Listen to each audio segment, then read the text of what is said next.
Hello, my name is Brandon Yaron, and I'm here to talk to you today about the social justice issue of attire in the workplace. We're going to talk about describing this social justice issue operationally, two likely behavioral explanations that the literature supports, and we're also going to talk about the bias that currently exists in the research. Now, it's natural for humans to make conscious and subliminal decisions based on appearance and attire. Attire serves many unique functions. It communicates instantly between strangers. It crosses social platforms. It identifies in-group. It identifies likely skills or likely behaviors. So attire and using attire as a basis of judgment is a natural and useful function for human beings.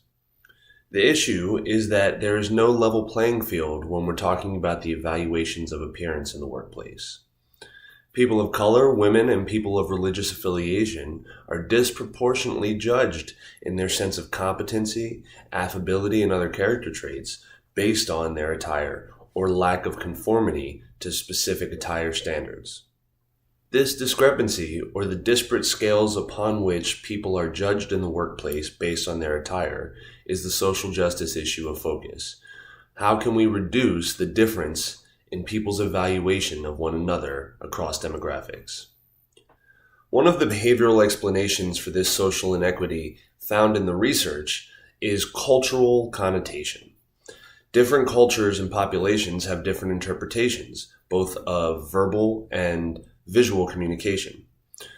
Populations that might have different interpretations of visual or written or oral communication are population brackets by generation, socioeconomic status, minority, gender, as well as religious affiliation, sexual orientation, etc. Each of these cultures has within itself their own interpretations, standards, expectations of communication, including visual communication and attire. When there are cultural discrepancies in the workplace, especially between employers and employees, and there is no common ground upon which to interpret each other's behavior, the social justice issue arises, where employers may judge the competency of a person of a specific ethnic background or religious affiliation as lower because of their lack of conformity to that individual's cultural standard.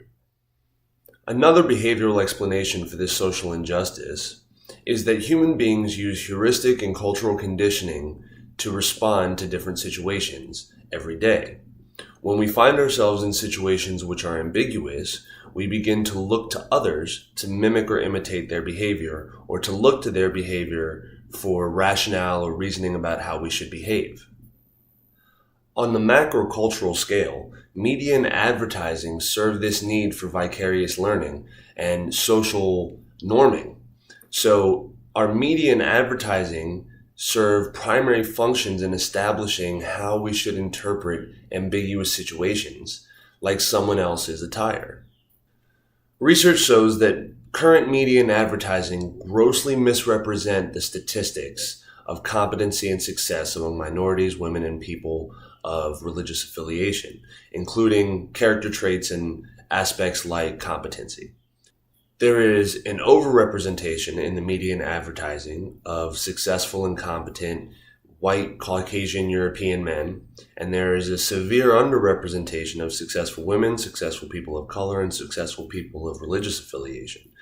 So we don't have models that are put forth in our macro cultural social norming system which indicate that there should be a greater equality in how we judge people based on their appearance.